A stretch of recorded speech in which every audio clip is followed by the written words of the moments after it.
حیض سے پاکیزگی حاصل کرنے کے بعد اگر خاکی یعنی براؤن یا زرد یعنی یلوش پانی خارج ہو تو دوبارہ غسل کرنے کی ضرورت نہیں.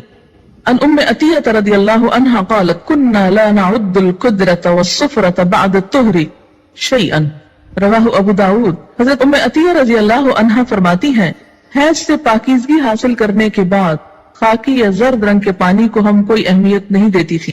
اسے ابو داود نے روایت کیا. یعنی آپ اپنے مقررہ ایام پر پاک ہو گئی، نہائی، نماز پڑھی، اور پھر کچھ گھنٹے گزرنے کے بعد یوں معلوم ہوا کہ یلوش ڈسچارج پھر ہوا ہے تو اس کو کنسیڈر کرنے کی ضرورت نہیں. اب دوبارہ نہانے کے لیے زحمت نہ کرے. حیض سے پاکیزگی حاصل کرنے کے لیے بیجا عجلت اور بیجا تاخیر دونوں سے کام نہیں لینا چاہیے. بیجا عجلت کا کیا مطلب ہے کہ انڈیو جلدی، یعنی ہے کب پاک ہوگی، کہیں نماز نہ چلی جائے، کہیں روزہ نہ چلا جائے، اچھا نہا لی، پھر دیکھا کہ ابھی تو نہیں پاک ہوئے، پھر نماز چھوڑ دی، پھر روزہ توڑ دیا، پھر نہا لیا. تو یہ کھیل نہیں بنانا چاہیے اس کو. اسی طرح بیجا تاخیر کے پاک بھی ہو چکے ہیں لیکن نہائی نہیں رہے، محض سستی کے مارے کہ اچھا ایک دو نمازیں اور چھوڑ لیں، آرام کر لیں، تو ایسا نہیں کرنا چاہیے. غسل حیض میں تاخیر ہونے پر قضا نمازیں ادا کرنا چاہیے. یعنی اگر کسی وجہ سے پانی ختم ہے، پانی نہیں ہے، یا کئی سفر کی حالت میں ہے کہ ٹائم پہ نہیں پہنچے آپ کہ نہا سکیں، یا کوئی وجہ بن گئی، یعنی جان بوجھ کے نہیں ہو گیا ایسے، تو پھر کیا ہے جب نہا چکے تو پچھلی نماز لوٹائیں. كن النساء يبعثن الى عائشة رضي الله عنها بالدرجة فيها الكرس فيها السفرة فتقول لا تعجلن حتى ترين القصة البيضاء تريد بذلك الطهر من الحيضة رواه البخاري. خواتین رسول اللہ صلی اللہ علیہ وسلم کی زوجہ محترمہ سیدہ عائشہ رضی اللہ تعالی عنہا کے پاس ڈبیا میں روئی رکھ کر بھیجتی جس میں ابھی کچھ زردی باقی ہوتی تو حضرت عائشہ فرماتی جب تک صاف شفاف پانی نہ دیکھ لو اس وقت تک طہر حاصل کرنے کے لیے جلدی سے کام نہ لیا کرو. یعنی جب تک بالکل صاف نہ ہو جائے انسان اس وقت تک نہانے میں جلدی نہیں کرنی چاہیے. سیدہ عائشہ رضی اللہ تعالی عنہا کی مراد حیض سے طہارت حاصل کرنا ہوتی تھی. القصۃ البیضاء کا لفظ دیکھ رہے ہیں یہاں پر آپ عربی عبارت میں، یہ انہوں نے معیار بتایا حتی ترینا القصۃ البیضاء وائٹ ڈسچارج. قتادہ سے روایت ہے کہ انس ابن مالک رضی اللہ تعالی عنہ نے ان سے حدیث بیان کی کہ ام سلیم رضی اللہ تعالی عنہا نے رسول اللہ صلی اللہ علیہ وسلم سے پوچھا اگر عورت خواب میں دیکھے وہ جو مرد دیکھتا ہے، آپ نے فرمایا جب عورت ایسا دیکھے تو غسل کرے. ام سلمہ رضی اللہ تعالی عنہا نے کہا کہ مجھے شرم آئی. میں نے کہا ایسا کیا ہوتا ہے، یعنی عورت کو بھی احتلام ہوتا ہے. رسول اللہ صلی اللہ علیہ وسلم نے فرمایا بے شک ایسا ہوتا ہے، ورنہ بچہ عورت کے مشابہ کیوں کر ہوتا ہے. آپ نے فرمایا مرد کا نطفہ سفید اور گاڑھا ہوتا ہے جبکہ عورت کا نطفہ پتلا اور زرد ہوتا ہے. دونوں میں سے جو بھی غالب آ جائے بچہ اسی کے مشابہ پیدا ہوتا ہے. اسے مسلم نے روایت کیا ہے. منی خارج ہونے پر غسل واجب ہو جاتا ہے. غسل جنابت میں پہلے دونوں ہاتھ دھونے چاہیے، پھر طہارت حاصل کر کے وضو کرنا چاہیے. عن عائشہ رضی اللہ عنہا ان رسول اللہ صلی اللہ علیہ وسلم كان اذا اغتسل من الجنابۃ بدأ فغسل يديه قبل ان يدخل يده في الاناء ثم تودأ مثل وضوئه للصلاة رواہ مسلم. حضرت عائشہ رضی اللہ تعالی عنہا سے روایت ہے کہ رسول اللہ صلی اللہ علیہ وسلم جب غسل جنابت کرتے تو برتن میں ہاتھ ڈالنے سے پہلے دونوں ہاتھ دھوتے، پھر نماز کی طرح وضو کرتے، پھر غسل فرماتے. اسے مسلم نے روایت کیا ہے. غسل جنابت کا مسنون طریقہ یہ ہے. عن عائشہ رضی اللہ عنہا قالت كان رسول اللہ صلی اللہ علیہ وسلم اذا اغتسل من الجنابۃ يبدأ ويغسل يديه ثم يفرغ بيمينه على شماله فيغسل فرجه ثم يتودأ وضوءه للصلاة ثم يأخذ الماء فيدخل أصابعه في أصول الشعر حتى إذا رأى أن قد استبرأ ثم حفن على رأسه 3 حفنات ثم أفاض على سائر جسده ثم غسل رجليه متفق علیہ. حضرت عائشہ رضی اللہ تعالی عنہا سے روایت ہے کہ جب رسول اللہ صلی اللہ علیہ وسلم غسل جنابت فرماتے تو پہلے اپنے دونوں ہاتھوں کو دھوتے، پھر دائیں ہاتھ سے بائیں ہاتھ پر پانی ڈال کر استنجا کرتے. یعنی استنجا کے لیے بائیں ہاتھ استعمال کرنا چاہیے جبکہ پانی دائیں ہاتھ سے ڈالنا چاہیے. پھر نماز کی طرح کا وضو کرتے. اس کے بعد ہاتھوں کی انگلیوں سے